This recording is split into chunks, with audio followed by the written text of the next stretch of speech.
Bismillahir-Rahman-Nir-Rahim. The status of Hadeeth in Islam. Through the Quranic and historical perspective.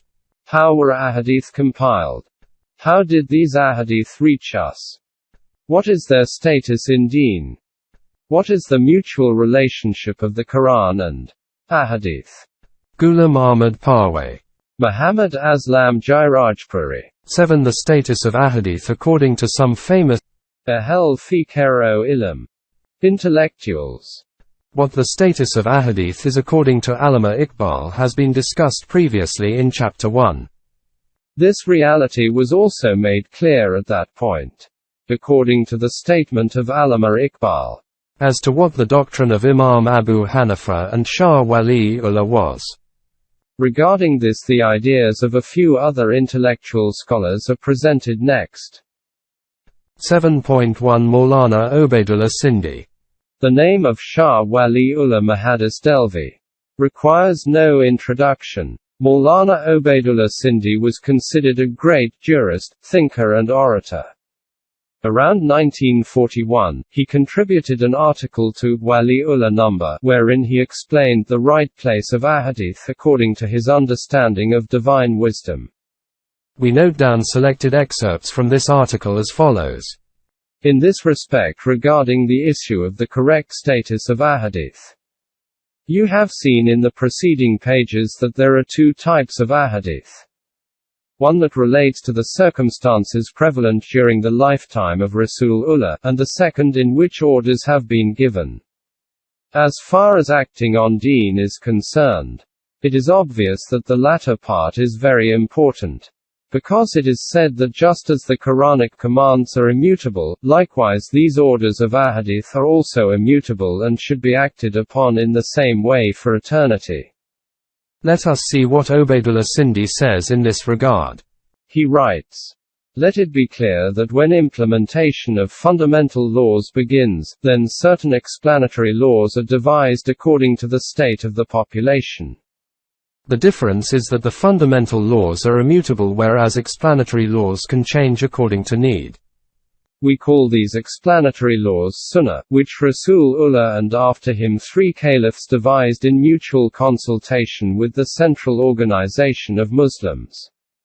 After the Uthmaniyya Caliphate this system disappeared i.e. all tasks should be decided following mutual consultation.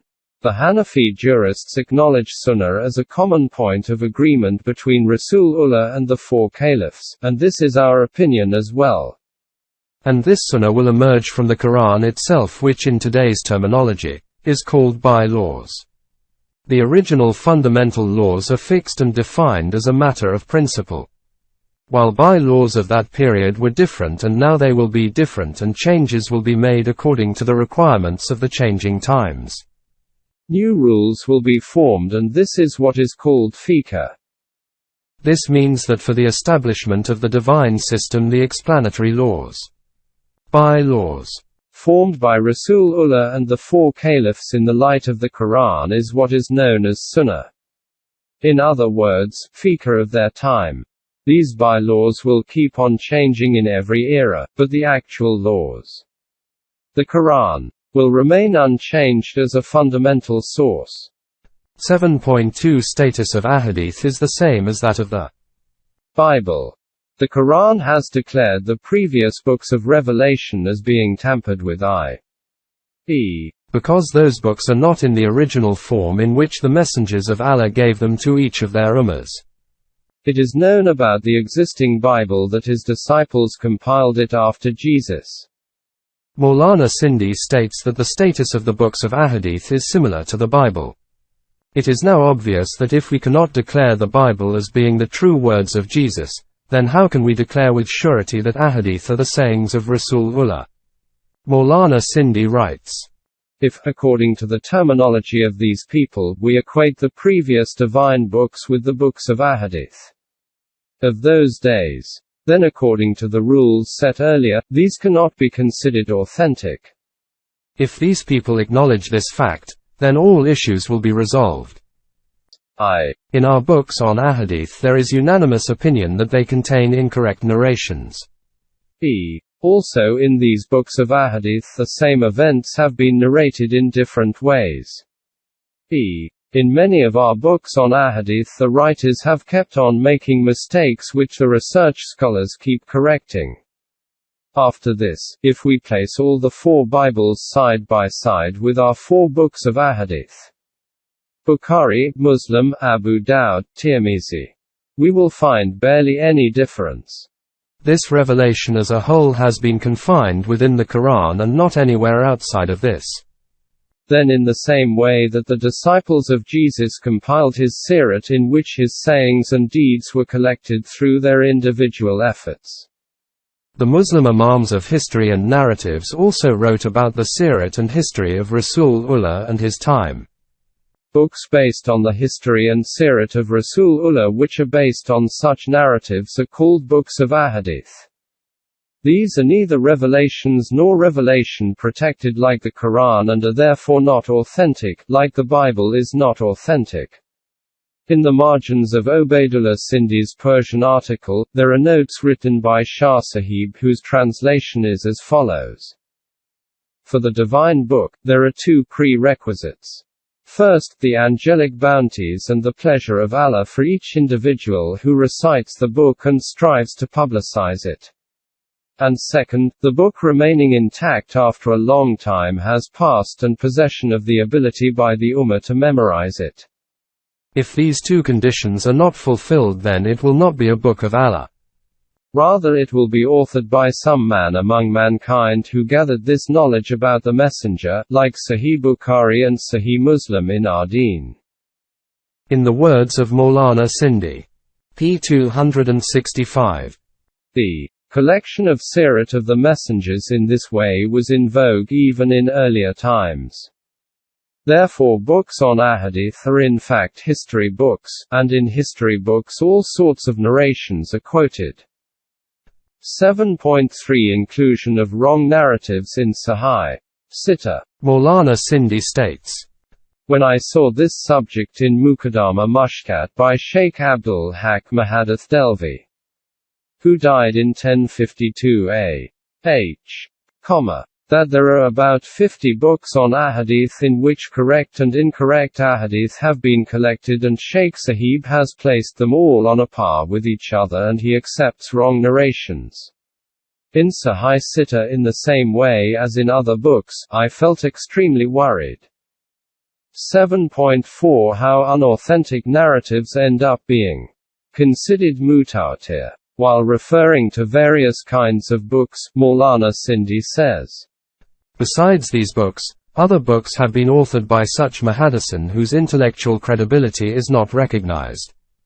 Muhaddisan of later years have collected the narrations of these untrustworthy books and given them the name Zawaid, because of which the door opened for conflict in the knowledge of Ahadith. In this pile there are more than enough narrations which are called weak by second-tier scholars. And according to the writers, by reaching these tiers, i.e., 3rd, 4th and 5th, the Ahadith become mutawatir. After this, Maulana Sindhi giving an example of a Hadeeth, writes, Tirmizi termed this Hadeeth as weak. Now see what Mustadrak Hakim does. He narrates this saying using 30 to 40 certifications. A scholar who is a non-researcher, becoming impressed by the abundance of its certifications, becomes ready to accept it as being mutawatir, based on its fame and content. With the help of Fatah al-Bari, we investigated these narrations by Hakim, and did not find a single certification to be correct. 7.5 Weak narratives of Sahih Bukhari. After this Maulana Sindhi writes, small errors continued to be committed by every writer, even by Imam Bukhari, who is held to be the most credible. Hafiz ibn Hajar believes that there are about 40 ahadith in Bukhari's book whose certifications are weak, and Hafiz Hajar also has no solution to this problem. In the side notes on page 276, though he took out nearly 100 narrations from Sahih Bukhari and then also explained his reservations, There are about 40 attributions that are so weak that according to Hafiz ibn Hajar he could provide no justification for these. 7.6 Criteria for authentic and weak ahadith. The group who is Mutashaddad fil Hadeeth intensely believes that the ahadith which are now present in existing compilations are final and irrevocable.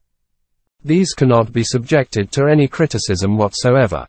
Those which have been labeled authentic are authentic, and those which have been declared as weak are weak, i.e. these have to be accepted just as they were by our forefathers. By using our own intellect and reasoning in the light of the Quran, we cannot do anything. Maulana Sindhi further says, this error of judgment which shrouds ordinary minds in the bottom of which this disease is hidden, is based on what has already been done regarding the art of ahadith, particularly in declaring them to be correct or weak. Such a scholar, who using his intellect considers correct ahadith as being correct, cannot be born today. Using, as mayor rijal the difference of certification and rejection. Then difference of opinion in the definition of a correct hadith does not allow a student power to develop any unity of thought. And finally, after being left with no choice, the student resorts to finding out a solution according to whatever maslak he follows. This way, after obtaining the ability to differentiate a hadith that is in line with his maslak, he views it as authentic, and if against, then considers it as weak, and thus the student ends his journey. After this he becomes the sole custodian and possessor of all knowledge about deen, and whomever he wishes he declares as a Muslim, and whoever he wishes he declares to be a kafir. 7.7 Some ahadith from Sahih Bukhari. As is known, there are certain such narratives in our books on ahadith which send shivers through our spine when they are attributed to Rasulullah. See what Maulana Sindhi says in this respect. The more my attention increased towards the Quran, and the more it became difficult to make young students understand some ahadith of Bukhari, the greater became my hesitation in my previous belief. I have never been convinced that if education about deen is given to students of Arabic madras it would be satisfactory. But if the same education is given to college students, it would be unsatisfactory. If such is the case, then that education cannot be that of true Islam, because the Quran is revealed for the whole of mankind. If we cannot educate college students on the pattern of Arabic schools, then what can we teach non-Muslims? As for my reservations about Bukhari and why I cannot teach this book to a new convert from Europe, I do not wish to go into these details in public. To those who have completed their education or are nearing completion, I will relate everything when sitting in discussion with them. 7.8 Maulana Hamiduddin Farahi and Syed Suleiman Nadvi. Maulana Hamid-ud-Din was considered to be a great scholar of Quranic thought. In his book, Nizam ul-Quran, he writes about ahadith. Bear in mind that the majority of ahadith are weak and only a minority are correct. Hadith, consensus, and the writings of earlier authors are none of them free from doubt and conjecture.